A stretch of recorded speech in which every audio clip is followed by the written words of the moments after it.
بسم اللہ الرحمن الرحیم۔ حضرت محمد صلی اللہ علیہ وآلہ وسلم سجدے کی حالت میں دعا مانگ رہے تھے، یا اللہ میری امت کو بخش دے۔ حضرت جبرائیل آئے اور فرمایا یا رسول اللہ، اللہ فرماتا ہے آپ امت کی فکر چھوڑ دیں، آپ کا امتی صرف 3 بار یہ کلمات پڑھ لیں۔ محترم ناظرین، انسان کی زندگی لغزشوں سے خالی نہیں۔ کوئی دن ایسا نہیں گزرتا جس میں بندہ اپنے رب کی نافرمانی نہ کر بیٹھے۔ کبھی زبان سے گناہ، کبھی آنکھوں کے گناہ، کبھی دل کے گناہ اور کبھی عمل کے گناہ۔ ہم گناہوں کے بوجھ تلے دب کر اپنے ہی دل کو سیاہ کر لیتے ہیں، اور پھر جب خلوت میں اپنے رب کو دیکھتے ہیں تو شرمندگی اور ندامت کی آگ دل کو جلا ڈالتی ہے۔ ایسے میں بندے کے لیے سب سے بڑی رحمت یہ ہے کہ اس کا رب اسے مایوس نہیں کرتا، بلکہ اپنے کلام میں بار بار یہ پیغام دیتا ہے کہ میرے بندو میری رحمت سے نا امید نہ ہو جاؤ، میں سب گناہوں کو معاف کر دیتا ہوں۔ یہ اعلان دراصل گنہگار انسان کے لیے امید کا سب سے بڑا چراغ ہے۔ رسول اللہ صلی اللہ علیہ وآلہ وسلم نے بھی ہمیں ایسی تسبیحات اور اذکار بتائے جن کے پڑھنے سے اللہ تعالیٰ بندے کے گناہوں کو بخش دیتا ہے، چاہے وہ گناہ پہاڑوں کے برابر ہی کیوں نہ ہو۔ یہ تسبیحات محض الفاظ نہیں بلکہ عاجزی اور انکساری کا وہ سہارا ہے جنہیں پڑھ کر بندہ اپنے رب کی رحمت کو آواز دیتا ہے، اپنی کمزوری کا اعتراف کرتا ہے اور بخشش کی بھیک مانگتا ہے۔ اور اللہ تبارک و تعالیٰ کی شان یہ ہے کہ وہ بھیک مانگنے والے کو کبھی خالی نہیں لوٹاتا، وہ معاف کرنے میں خوشی محسوس کرتا ہے اور اپنے بندے کی خطاؤں کو ڈھانپ لیتا ہے۔ یہی وجہ ہے کہ حضور نبی کریم صلی اللہ علیہ وآلہ وسلم نے اپنی امت کو یہ اذکار و تسبیحات سکھائے تاکہ بندہ کبھی مایوس نہ ہو بلکہ بار بار اللہ کی طرف پلٹ کر اس کی رحمت کے در پر جھک جائے۔ نبی کریم صلی اللہ علیہ وآلہ وسلم نے فرمایا جس نے یہ عمل کیا اور پھر 3 مرتبہ یہ کلمات پڑھے وہ ایسے پاک ہو کر لوٹیں گے جیسے آج ہی ماں کے پیٹ سے پیدا ہوا ہو، اور وہ میرے ساتھ جنت میں ایسے ہوں گے جیسا کہ 2 انگلیاں۔ اور پھر آپ صلی اللہ علیہ وآلہ وسلم نے شہادت اور درمیانی انگلی کو ملا کر دکھایا۔ وہ عمل اور کلمات یہ ہے۔ ناظرین، اسلام ایک ایسا کامل دین ہے جس میں بندے اور رب کے درمیان تعلق کو مضبوط بنانے کے لیے دعا، ذکر اور استغفار کو خاص اہمیت دی گئی ہے۔ نبی کریم صلی اللہ علیہ وآلہ وسلم کی مبارک زندگی ہمیں یہ سبق دیتی ہے کہ آپ صلی اللہ علیہ وآلہ وسلم اپنی امت کے لیے کس قدر درد دل رکھتے تھے۔ احادیث مبارکہ میں بارہا یہ بات ملتی ہے کہ حضور صلی اللہ علیہ وآلہ وسلم راتوں کو اٹھ کر سجدوں میں گڑ گڑا کر اپنی امت کے لیے دعا فرماتے تھے۔ ایک روایت میں آتا ہے کہ آپ صلی اللہ علیہ وآلہ وسلم نے فرمایا میری ہر دعا قبول ہوئی مگر میں نے اپنی ایک دعا اپنی امت کی شفاعت کے لیے قیامت کے دن کے لیے محفوظ رکھی ہے۔ اسی طرح ایک اور حدیث میں آتا ہے کہ حضور صلی اللہ علیہ وآلہ وسلم نے فرمایا میں تمہارے لیے اس باپ کی طرح ہوں جو اپنی اولاد کے لیے خیر چاہتا ہے، جو اس بات کی دلیل ہے کہ آپ صلی اللہ علیہ وآلہ وسلم کی ہر فکر، ہر دعا اور ہر سجدہ اپنی امت کی بخشش کے لیے تھا۔ قرآن پاک میں بھی اللہ تعالیٰ نے اپنے محبوب نبی صلی اللہ علیہ وآلہ وسلم کی امت کے لیے رحمت اور آسانی کا وعدہ فرمایا ہے۔ ارشاد باری تعالیٰ ہے وَمَا أَرْسَلْنَاكَ إِلَّا رَحْمَةً لِّلْعَالَمِينَ، یعنی اور ہم نے آپ کو تمام جہانوں کے لیے رحمت بنا کر بھیجا۔ اس آیت سے واضح ہوتا ہے کہ نبی کریم صلی اللہ علیہ وآلہ وسلم کی ذات مبارکہ سراسر رحمت ہے، اور یہی رحمت آپ کی امت کے لیے دعاؤں اور سفارش کی صورت میں ظاہر ہوتی ہے۔ اسی طرح ایک اور مقام پر فرمایا لَقَدْ جَاءَكُمْ رَسُولٌ مِّنْ أَنفُسِكُمْ عَزِيزٌ عَلَيْهِ مَا عَنِتُّمْ، یعنی تمہارے پاس تم ہی میں سے ایک رسول آئے ہیں جن پر تمہاری تکلیف بہت گراں گزرتی ہے۔ یہ آیت اس بات کی گواہی دیتی ہے کہ حضور صلی اللہ علیہ وآلہ وسلم اپنی امت کی تکلیف، گناہوں اور آخرت کے انجام کے بارے میں کتنے فکر مند رہتے تھے۔ نبی کریم صلی اللہ علیہ وآلہ وسلم کے سجدے میں گریہ وزاری کا ذکر بھی احادیث میں ملتا ہے۔ حضرت عائشہ رضی اللہ تعالیٰ عنہ فرماتی ہیں کہ ایک رات میں نے دیکھا کہ حضور صلی اللہ علیہ وآلہ وسلم سجدے میں اتنا رو رہے تھے کہ آپ صلی اللہ علیہ وآلہ وسلم کی داڑھی مبارک آنسوؤں سے تر ہو گئی۔ اسی طرح ایک اور روایت میں ہے کہ آپ صلی اللہ علیہ وآلہ وسلم نے سجدے میں یہ دعا کی اے اللہ میری امت۔ یہ الفاظ اس بات کی دلیل ہیں کہ آپ صلی اللہ علیہ وآلہ وسلم کی سب سے بڑی فکر اپنی امت کی مغفرت تھی۔ اللہ تعالیٰ نے بھی اپنے محبوب صلی اللہ علیہ وآلہ وسلم کو تسلی دی اور امت کے بارے میں خوشخبریاں عطا فرمائیں۔ قرآن پاک میں ارشاد ہے وَلَسَوْفَ يُعْطِيكَ رَبُّكَ فَتَرْضَىٰ، یعنی اور آپ کا رب آپ کو اتنا عطا کرے گا کہ آپ راضی ہو جائیں گے۔ مفسرین فرماتے ہیں کہ اس آیت میں امت کی بخشش اور شفاعت کی طرف اشارہ ہے، کیونکہ حضور صلی اللہ علیہ وآلہ وسلم اس وقت تک راضی نہیں ہوں گے جب تک آپ کی امت کو بخش نہ دیا جائے۔ اسی طرح اللہ تعالیٰ نے توبہ اور استغفار کی اہمیت کو بھی بار بار بیان فرمایا ہے۔ ارشاد ہوتا ہے وَمَن يَعْمَلْ سُوءًا أَوْ يُظْلِمْ نَفْسَهُ ثُمَّ يَسْتَغْفِرَ اللَّهَ يَجِدَ اللَّهَ غَفُورًا رَحِيمًا، یعنی جو کوئی برائی کرے یا اپنی جان پر ظلم کرے پھر اللہ سے معافی مانگے تو اللہ کو بخشنے والا مہربان پائے گا۔ اس آیت سے واضح ہوتا ہے کہ اللہ تعالیٰ اپنے بندوں کو معاف کرنے کے لیے بہانے ڈھونڈتا ہے، بس بندہ سچے دل سے رجوع کرے۔ حدیث میں بھی ذکر و اذکار کی بے شمار فضیلت بیان کی گئی ہے۔ نبی کریم صلی اللہ علیہ وآلہ وسلم نے فرمایا، دو کلمات ایسے ہیں جو زبان پر ہلکے، میزان میں بھاری اور اللہ کو بہت پسند ہیں، سبحان اللہ و بحمدہ سبحان اللہ العظیم۔ اسی طرح ایک اور حدیث میں فرمایا لا حول ولا قوت الا باللہ، جنت کے خزانوں میں سے ایک خزانہ ہے۔ یہ احادیث اس بات کی طرف اشارہ کرتی ہیں کہ یہ مختصر کلمات کس قدر عظیم اجر اور مغفرت کا ذریعہ ہے۔ جب ہم ان تمام قرآنی آیات اور احادیث کو یکجا کرتے ہیں تو یہ حقیقت واضح ہوتی ہے کہ اللہ تعالیٰ نے اپنی رحمت کے دروازے کھلے رکھے ہیں، اور نبی کریم صلی اللہ علیہ وآلہ وسلم نے اپنی امت کے لیے آسان ترین راستے بتائے ہیں۔ اگر ایک مسلمان سچے دل سے اللہ کا ذکر کرے، استغفار کرے اور ان مبارک کلمات کو اپنا معمول بنائے تو اللہ تعالیٰ کی رحمت اس پر نازل ہوتی ہے اور اس کے گناہ معاف ہو جاتے ہیں۔ محترم ناظرین، حدیث بخاری کی ایک روایت میں ہے کہ ایک مرتبہ سرور کائنات صلی اللہ علیہ وآلہ وسلم اپنے دونوں مبارک ہاتھوں کو دعا کے لیے بلند فرماتے ہیں، آنکھوں سے اشک رواں ہوتے ہیں، چہرہ نور سے چمک رہا ہے اور دل امت کی محبت میں بے قرار ہے۔ زبان مبارک سے بس ایک ہی پکار بلند ہوتی ہے، اے میرے رب میری امت کو بخش دے، یا رب میری امت گناہوں کا بوجھ نہیں اٹھا سکے گی، میری امت کو بخش دے۔ یہ الفاظ ادا ہوتے ہیں، دل کی گہرائیوں سے رونے کی صدا نکلتی ہے، آنکھوں سے بہنے والے آنسو زمین پر گرتے ہیں اور زمین کے ذرے ذرے کو رحمت سے تر کر دیتے ہیں۔ عرش اعظم لرز اٹھتا ہے، فرشتے خاموشی سے یہ منظر دیکھتے رہتے ہیں اور رب کائنات اپنے محبوب کو سب سے بڑھ کر چاہتا ہے۔ جبرائیل علیہ السلام کو حکم دیتا ہے کہ جاؤ میرے محبوب کے پاس جاؤ اور پوچھو کہ وہ کیوں رو رہے ہیں، حالانکہ تمہارا رب سب کچھ جانتا ہے، لیکن پھر بھی محبت کا تقاضا یہ ہے کہ تم جا کر ان سے سوال کرو۔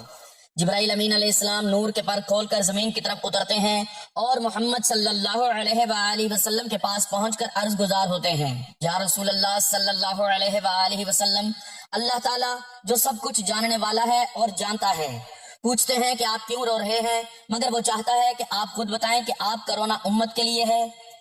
آپ کی فریاد امت کے لیے ہے، آپ کا درد امت کے لیے ہے۔ آپ نے فرمایا کہ اے جبرائیل، میرے گناہگار امتی جن کی نافرمانیوں کے باوجود میرے دل میں ان کی محبت موزن ہے، میں ان کے لیے رو رہا ہوں، مجھے ڈر ہے کہ وہ جہنم میں نہ چلے جائیں، میں ان کی بخشش چاہتا ہوں، ان کی نجات چاہتا ہوں۔ حضرت جبرائیل علیہ السلام واپس لوٹتے ہیں، بارگاہ الہی میں عرض کرتے ہیں، اے رب العالمین، تیرے محبوب اپنی امت کے لیے رو رہے ہیں، ان کے گناہوں کے لیے گڑ گڑا رہے ہیں۔ رب تعالیٰ کی رحمت جوش میں آتی ہے اور فرماتا ہے، جبرائیل واپس جاؤ اور میرے محبوب سے کہو، ہم تمہیں تمہاری امت کے بارے میں راضی کر دیں گے اور تمہیں مایوس نہیں کریں گے، اور وہ امت جس سے تمہیں اتنی محبت ہے، ہم اس امت کے لیے بھی تمہاری محبت کی قدر کریں گے۔ حضرت جبرائیل علیہ السلام جب واپس آتے ہیں تو عرض کرتے ہیں، یا رسول اللہ صلی اللہ علیہ وآلہ وسلم، اللہ تعالیٰ فرماتا ہے کہ وہ آپ کو راضی کرے گا، وہ آپ کو آپ کی امت کے بارے میں ہرگز مایوس نہیں کرے گا۔ اس پر آپ صلی اللہ علیہ وآلہ وسلم نے شکر کا سجدہ ادا فرمایا، لیکن پھر سوال کیا کہ جبرائیل مجھے بتاؤ تم نے دیگر انبیاء کی امتوں کا کیا حال دیکھا؟ حضرت جبرائیل علیہ السلام عرض کرتے ہیں، یا رسول اللہ صلی اللہ علیہ وآلہ وسلم، میں نے فلاں نبی کی امت کو جہنم میں دیکھا اور ہر امت کے ان پر عذاب کے مناظر بیان کرتے ہیں، لیکن جب حضرت عیسیٰ علیہ السلام کی امت کا تذکرہ مکمل ہوتا ہے تو حضرت جبرائیل امین علیہ السلام خاموش ہو جاتے ہیں، ان کی زبان رک جاتی ہے، وہ سنبھل کر بیٹھ جاتے ہیں اور سر جھکا لیتے ہیں کہ میں اگلی امت کا تذکرہ کیسے کروں، کیونکہ اب نبی آخر الزمان محبوب خدا صلی اللہ علیہ وآلہ وسلم کی امت کا ذکر باقی ہے، اور وہ جانتے ہیں کہ اگر انہوں نے یہ کہہ دیا کہ آپ کی امت کو بھی جہنم میں دیکھا ہے تو آپ صلی اللہ علیہ وآلہ وسلم کے دل پر کیا گزرے گی۔ لیکن آپ صلی اللہ علیہ وآلہ وسلم جبرائیل کی خاموشی سے بے چین ہو جاتے ہیں، بار بار پوچھتے ہیں، اے جبرائیل سچ بتاؤ، کہیں تم نے میری امت کو بھی جہنم میں تو نہیں دیکھا؟ حضرت جبرائیل علیہ السلام چپ ہو جاتے ہیں، مگر سرکار مدینہ صلی اللہ علیہ وآلہ وسلم کی بے قراری بڑھتی جاتی ہے۔ دل تڑپتا ہے، زبان لرزتی ہے، اور آپ فرما رہے ہیں بتاؤ جلدی بتاؤ میری امت جہنم میں تو نہیں؟ بالآخر جبرائیل علیہ السلام کو کہنا ہی پڑتا ہے یا رسول اللہ صلی اللہ علیہ وآلہ وسلم، ہاں میں نے آپ کی امت کے بعض افراد کو بھی جہنم میں دیکھا ہے، بس اتنا سننا تھا کہ آقا دو جہاں صلی اللہ علیہ وآلہ وسلم کا رنگ متغیر ہو گیا، دل بے قرار ہو گیا، لب خشک ہو گئے، آنکھوں سے آنسو بہنے لگے اور آپ کا سکون جاتا رہا۔ آپ نے اسی وقت شہر مدینہ چھوڑ دیا، لوگوں سے چھپ کر تنہائی اختیار کر لی اور ویرانے کی جانب چل دیے، جہاں نہ کوئی انسان ہو نہ کوئی آواز، بس تنہا آپ اور آپ کا رب ہو۔ آپ نے ایک سنسان غار میں جا کر اپنی پیشانی کو خاک پر رکھ دیا اور رونے لگے۔ سجدے کی حالت میں یا رب امتی کی صدائیں بلند ہوئیں، آنسو بارش کی طرح بہنے لگے، زمین گواہ بنی، فرشتے حیران ہو گئے، آسمان پر لرزہ طاری ہو گیا۔ ادھر مدینہ میں ایک ہنگامہ برپا ہو چکا تھا، صحابہ حضور نبی کریم صلی اللہ علیہ وآلہ وسلم کو تلاش کرنے لگے، مسجد نبوی، حجر عائشہ، ہر گلی ہر کوچہ ہر کونا چھان مارا، لیکن آقا کائنات کا کوئی پتہ نہ چلا۔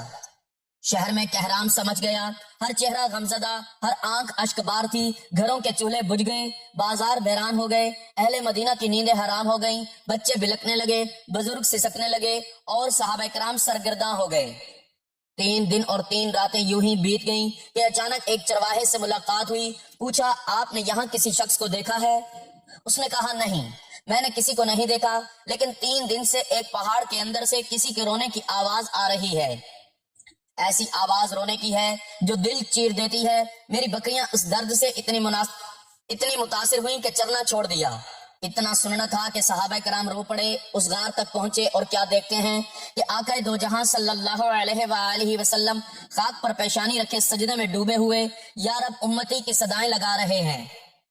صحابہ کرام قدموں سے لپٹ گئے، دامن سے چمٹ گئے، عرض کیا یا رسول اللہ صلی اللہ علیہ وآلہ وسلم، مدینہ ویران ہو چکا ہے، لوگ بے قرار ہیں، اہل بیت اشک بار ہیں، لیکن حضور سجدے سے سر نہیں اٹھاتے۔ آخرکار صحابہ کرام حضرت فاطمہ رضی اللہ تعالی عنہا کی خدمت میں حاضر ہوتے ہیں اور التماس کرتے ہیں، خاتون جنت آپ ہی ہماری امید ہیں، آپ ہی سرکار کو منا سکتی ہیں۔ حضرت فاطمہ رضی اللہ تعالیٰ عنہا فوراً روانہ ہوتی ہیں، چادر اوڑھ کر پہاڑ کی جانب بڑھتی ہیں، وہاں پہنچ کر عرض کرتی ہیں ابا جان مدینہ بے قرار ہے، حسنین کریمین آپ کی جدائی میں تڑپ رہے ہیں، ہر دل غم زدہ ہے، ہر زبان پر آپ کا نام ہے، مگر حضور سجدے سے سر نہیں اٹھاتے۔ تب حضرت فاطمہ رضی اللہ تعالی عنہا سجدے میں جا کر آپ کے تلوے سے اپنی پیشانی مل کر عرض کرتی ہیں ابا جان اگر آپ نے سر مبارک نہ اٹھایا تو فاطمہ قیامت تک سجدے سے سر نہ اٹھائے گی۔ یہ کہنا تھا کہ آقا کائنات صلی اللہ علیہ وآلہ وسلم سجدے سے سر مبارک اٹھاتے ہیں، آنکھوں میں آنسو ہیں، چہرہ اشک بار ہے، دل رنجیدہ ہے اور زبان پر ایک ہی جملہ جاری ہے، اے فاطمہ اگر تم ضد نہ کرتی تو میں سجدے سے سر نہ اٹھاتا، یہاں تک کہ رب کریم میری ساری امت کو بخش دیتا۔ ناظرین، نبی کریم صلی اللہ علیہ وآلہ وسلم کے بہت سے فرامین ہیں جو جنت میں داخل ہونے کا سبب بنتے ہیں۔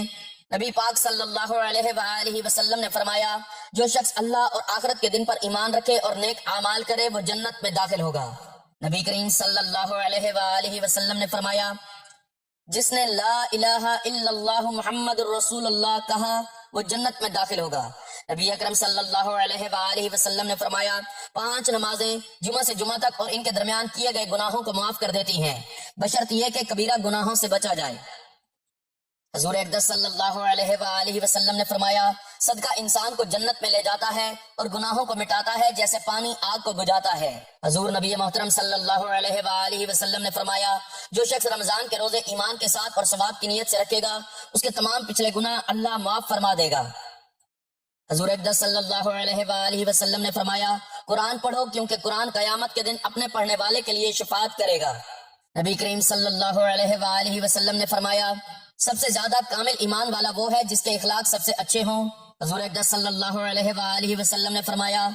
جو شخص سچی توبہ کرے گا تو اللہ اس کے تمام گناہ معاف کر دے گا اور وہ جنت میں داخل ہوگا۔ حضور اقدس صلی اللہ علیہ وآلہ وسلم نے فرمایا جو شخص کسی مسلمان کی پریشانی دور کرے گا اللہ تعالیٰ اس کی قیامت کی پریشانی دور کرے گا اور اسے جنت میں داخل کر دے گا۔ اللہ کے نبی کریم صلی اللہ علیہ وآلہ وسلم نے فرمایا وہ شخص ذلیل و خوار ہو جس نے اپنے والدین میں سے ایک یا دونوں کو بڑھاپے کی حالت میں پایا اور ان کی خدمت کر کے جنت حاصل نہ کر سکا۔ نبی کریم صلی اللہ علیہ وآلہ وسلم نے فرمایا جو شخص لوگوں کو معاف کرتا ہے اللہ اس کو جنت میں داخل کرے گا۔ نبی پاک صلی اللہ علیہ وآلہ وسلم نے فرمایا جس نے حج کیا اور کوئی گناہ نہ کیا وہ ایسے پاک ہو کر لوٹے گا جیسے آج ہی ماں کے پیٹ سے پیدا ہوا ہو۔ محترم ناظرین، حضرت محمد صلی اللہ علیہ وآلہ وسلم کی امت کے لیے قیامت کے دن کی فکر آپ صلی اللہ علیہ وآلہ وسلم کی بے پناہ محبت اور شفقت کا ایک عظیم مظہر ہے۔ آپ صلی اللہ علیہ وآلہ وسلم نے اپنی زندگی میں بھی نہیں بلکہ اپنی وفات کے بعد بھی امت کی نجات اور کامیابی کے لیے بے چینی اور فکر مندی کا اظہار فرمایا۔ قیامت کے دن آپ صلی اللہ علیہ وآلہ وسلم اپنی امت کی کس طرح مدد کریں گے، جانیے۔ قیامت کے دن تمام لوگ حضرت آدم، حضرت موسیٰ، حضرت عیسیٰ علیہ السلام یہاں تک کہ سب نبیوں کے پاس جائیں گے، لیکن وہ یہ کہہ کر معذرت کر دیں گے کہ وہ اس قابل نہیں۔ آخر میں سب حضرت محمد صلی اللہ علیہ وآلہ وسلم کے پاس جائیں گے، آپ صلی اللہ علیہ وآلہ وسلم کے سامنے سجدہ ریز ہو کر امت کی شفاعت کریں گے اور اللہ آپ صلی اللہ علیہ وآلہ وسلم کی شفاعت قبول فرمائے گا۔ حضور نبی کریم صلی اللہ علیہ وآلہ وسلم نے فرمایا کہ میں قیامت کے دن سب سے پہلے شفاعت کروں گا اور میری شفاعت سب سے پہلے قبول کی جائے گی۔ آپ صلی اللہ علیہ وآلہ وسلم نے فرمایا میری شفاعت سے میری امت کے وہ بڑے گنہگار نجات پائیں گے جنہوں نے اللہ کے ساتھ کسی کو شریک نہیں ٹھہرایا ہوگا۔ آپ صلی اللہ علیہ وآلہ وسلم خاص طور پر ان لوگوں کی فکر میں رہتے تھے جو گناہوں میں مبتلا ہوں گے لیکن توحید پر رہیں گے۔ آپ صلی اللہ علیہ وآلہ وسلم نے ارشاد فرمایا میرا حوض کوثر اس قدر وسیع ہے جسے 1 مہینے کی مسافت سے بھی طے نہیں کیا جا سکتا۔ اس کا پانی دودھ سے زیادہ سفید، شہد سے زیادہ میٹھا، جو اس میں سے پی لے گا وہ کبھی پیاسا نہیں ہوگا۔ آپ صلی اللہ علیہ وآلہ وسلم اپنی امت کو اس حوض سے سیراب کریں گے، لیکن بعض لوگ بد اعمالوں کی وجہ سے روک دیے جائیں گے، جس پر آپ صلی اللہ علیہ وآلہ وسلم بہت افسردہ ہوں گے۔ آپ صلی اللہ علیہ وآلہ وسلم نے فرمایا قیامت کے دن دیکھوں گا کہ میری امت کے کچھ لوگوں کو فرشتے پکڑ کر جہنم کی طرف لے جا رہے ہوں گے، تو میں کہوں گا اے رب یہ میری امت ہے۔ اللہ فرمائے گا تم نہیں جانتے کہ انہوں نے تمہارے بعد کیا کیا نت نئے ایجاد کیے تھے۔ اس پر آپ صلی اللہ علیہ وآلہ وسلم بہت رنجیدہ ہو گئے، لیکن پھر بھی ان کے لیے دعا کریں گے۔ آپ صلی اللہ علیہ وآلہ وسلم نے فرمایا قیامت کے دن میں ان کمزور مومنین کی وجہ سے فخر کروں گا جو دنیا میں حقیر سمجھے جاتے تھے۔ آپ صلی اللہ علیہ وآلہ وسلم کی خاص توجہ ان لوگوں پر ہوگی جو دنیا میں غریب، بیمار یا کمزور تھے لیکن ایمان پر قائم رہے۔ قرآن میں اللہ نے فرمایا شاید آپ اپنی جان ہلکان کر ڈالیں گے اس غم میں کہ یہ لوگ ایمان نہیں لاتے۔ آپ صلی اللہ علیہ وآلہ وسلم دنیا میں ہی امت کے عذاب آخرت کے خوف سے روتے تھے، اور قیامت کے دن بھی آپ صلی اللہ علیہ وآلہ وسلم کی یہی فکر ہوگی کہ ہم آپ صلی اللہ علیہ وآلہ وسلم کی فکر کے قابل ہیں۔ آپ صلی اللہ علیہ وآلہ وسلم کی قیامت کے دن کی فکر کا تقاضا ہے کہ ہم توحید پر قائم رہیں، کسی کو اللہ کا شریک نہ ٹھہرائیں، سنت پر عمل کریں اور بد دعاؤں سے بچیں، گناہوں سے گریز کریں، خاص طور پر کبیرہ گناہوں سے۔ کمزوروں اور مظلوموں کی مدد کریں کیونکہ آپ صلی اللہ علیہ وآلہ وسلم انہیں قیامت میں اپنی شفاعت کا خاص مستحق بنائیں گے۔ اللہ تعالی ہمیں قیامت کے دن حضرت محمد صلی اللہ علیہ وآلہ وسلم کی شفاعت کا حقدار بنائیں، آمین۔ تو ناظرین، حضرت محمد صلی اللہ علیہ وآلہ وسلم سجدے کی حالت میں فرما رہے تھے کہ یا رب میری امت کو بخش دے۔ پھر جبرائیل علیہ السلام آئے اور کہا اللہ تعالیٰ نے فرمایا اگر آپ کا امتی 3 بار یہ کلمات پڑھ لے تو سب گناہوں سے معافی، جنت کا وعدہ اور اللہ اسے دوست بنا لیتا ہے۔ حضرت جبرائیل علیہ السلام نے حضور نبی کریم صلی اللہ علیہ وآلہ وسلم کی خدمت میں عرض کیا یا رسول اللہ اگر آپ کی امت کے لوگ یہ 3 کلمات پڑھ لیں تو اللہ تعالیٰ ان کے تمام گناہ معاف فرما دے گا۔ وہ 3 کلمات یہ ہیں، نمبر 1 استغفر اللہ الذی لا الہ الا هو الحی القیوم واتوب الیہ، ترجمہ میں اللہ سے بخشش مانگتا ہوں جس کے سوا کوئی معبود نہیں، وہی زندہ اور ہمیشہ قائم رہنے والا ہے اور میں اسی کی طرف توبہ کرتا ہوں۔ نمبر 2 سبحان اللہ و بحمدہ سبحان اللہ العظیم، ترجمہ اللہ پاک ہر عیب سے پاک ہے اور میں اس کی حمد بیان کرتا ہوں، اللہ پاک بہت عظمت والا ہے۔ نمبر 3 لا حول ولا قوت الا باللہ العلی العظیم، ترجمہ نہ کسی میں طاقت ہے اور نہ کوئی قوت مگر اللہ ہی کے ذریعے جو بلند مرتبہ اور عظمت والا ہے۔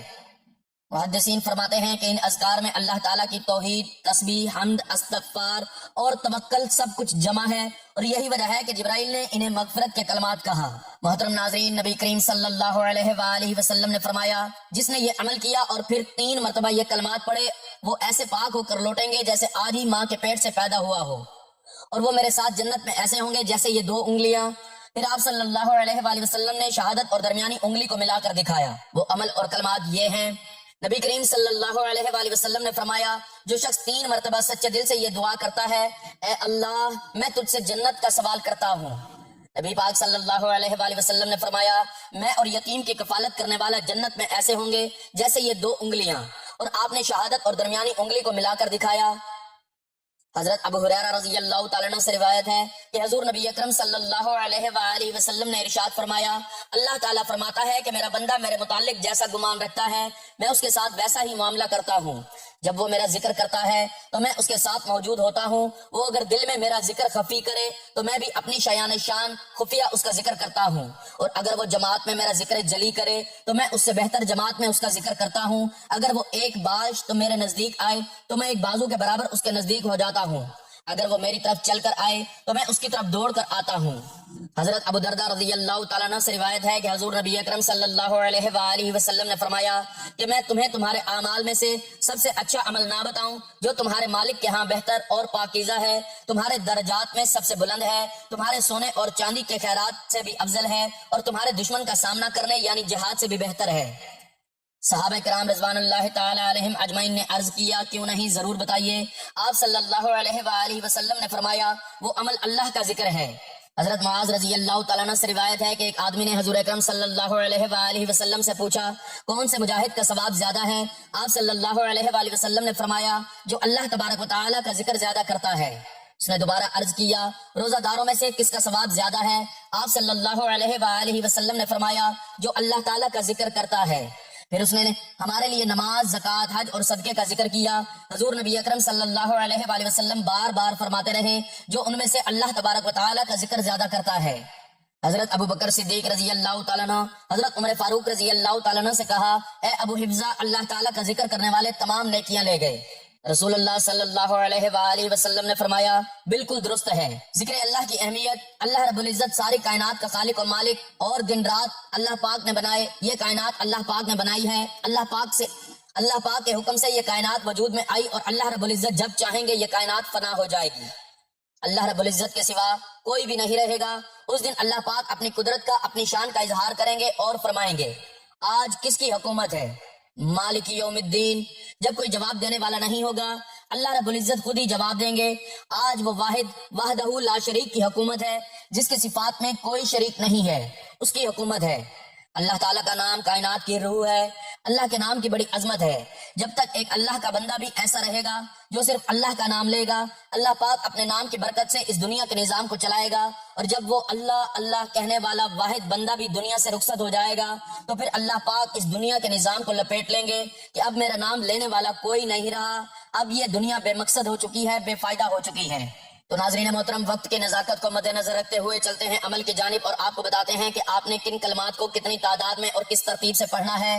ناظرین ان کلمات کو پڑھنے کے لیے نہ ہی وقت کی کوئی قید ہے، نہ ہی جگہ کی کوئی پابندی ہے، آپ کو جب جہاں جیسے وقت مل جائے آپ نے حضور پاک صلی اللہ علیہ وآلہ وسلم کی ذات اقدس پر درود پاک کا نذرانہ پیش کرنا ہے۔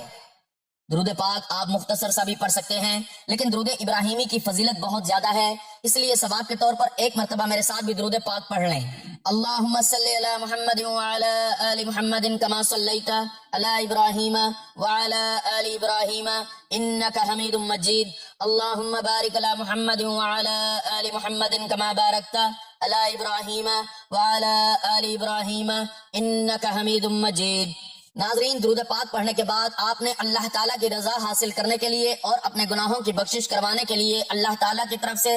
حضرت جبرائیل علیہ السلام کے ذریعے حضور صلی اللہ علیہ وآلہ وسلم کو بتائے گئے ان کلمات کو پڑھ لینا ہے، جن میں سب سے پہلے نمبر پر آپ نے استغفر اللہ الذی لا الہ الا هو الحی القیوم واتوب الیہ کو ہاتھوں کی انگلیوں پر یا تسبیح کے دانوں پر گن کر پورے 100 مرتبہ پڑھ لینا ہے، یعنی مکمل ایک تسبیح پڑھ لینی ہے۔ اس کے بعد دوسرے نمبر پر آپ نے اللہ تعالیٰ کے بہت ہی محبوب کلمات یعنی سبحان اللہ و بحمدہ، سبحان اللہ العظیم کو ہاتھوں کی انگلیوں پر یا تسبیح کے دانوں پر گن کر پورے 100 مرتبہ پڑھنا ہے، اور اس کے بعد لا حول ولا قوت الا باللہ العلی العظیم، اس کی بھی مکمل ایک تسبیح پڑھ لینی ہے، یعنی اس کو بھی 100 مرتبہ پڑھ لینا ہے، اور پھر آخر میں اتنا ہی درود پاک پڑھنا ہے جتنا عمل کے شروع میں پڑھا تھا۔ یہ عمل مکمل کرنے کے بعد آپ نے آخر میں اللہ تعالیٰ کی بارگاہ میں اپنے گناہوں پر ندامت اور شرمندگی محسوس کرتے ہوئے، آنکھوں میں آنسو لاتے ہوئے اس کی بارگاہ میں رو رو کر گڑ گڑا کر دعا مانگ لینی ہے کہ اے میرے پاک پروردگار، میں نے یہ کلمات تیری رضا کے لیے پڑھے، میری کمزوریوں اور خطاؤں کو معاف فرما، میرے گناہوں کو بخش دے، میرے دل کو ایمان کی روشنی سے منور فرما اور میری زبان کو ہمیشہ اپنی یاد میں مصروف رکھ۔ اے اللہ، مجھے بار بار اپنی طرف پلٹنے کی توفیق عطا فرما، میری دعاؤں کو شرف قبولیت بخش اور میری زندگی کو اپنی رحمت کا سایہ بنا دے۔ اے رحیم و کریم، مجھے اور میری نسلوں کو بخش دے، ہمیں دین پر قائم رکھ اور قیامت کے دن اپنے محبوب نبی حضرت محمد صلی اللہ علیہ وآلہ وسلم کی شفاعت نصیب فرما، آمین یا رب العالمین۔ دعا ہے کہ اللہ تعالیٰ نیکی کی بات کو سننے سمجھنے اور اس پر عمل کرنے کی توفیق عطا فرمائے، میرا سنانا اور آپ کا سننا اپنی بارگاہ میں قبول و منظور فرمائے، آمین۔ ناظرین، گزارش ہے کہ اللہ تعالیٰ کے 99 ناموں میں سے کوئی ایک نام لکھ کر کمنٹس میں ضرور شیئر کریں۔ اللہ تعالیٰ ہم سب کا حامی و ناصر ہو، آمین، جزاک اللہ۔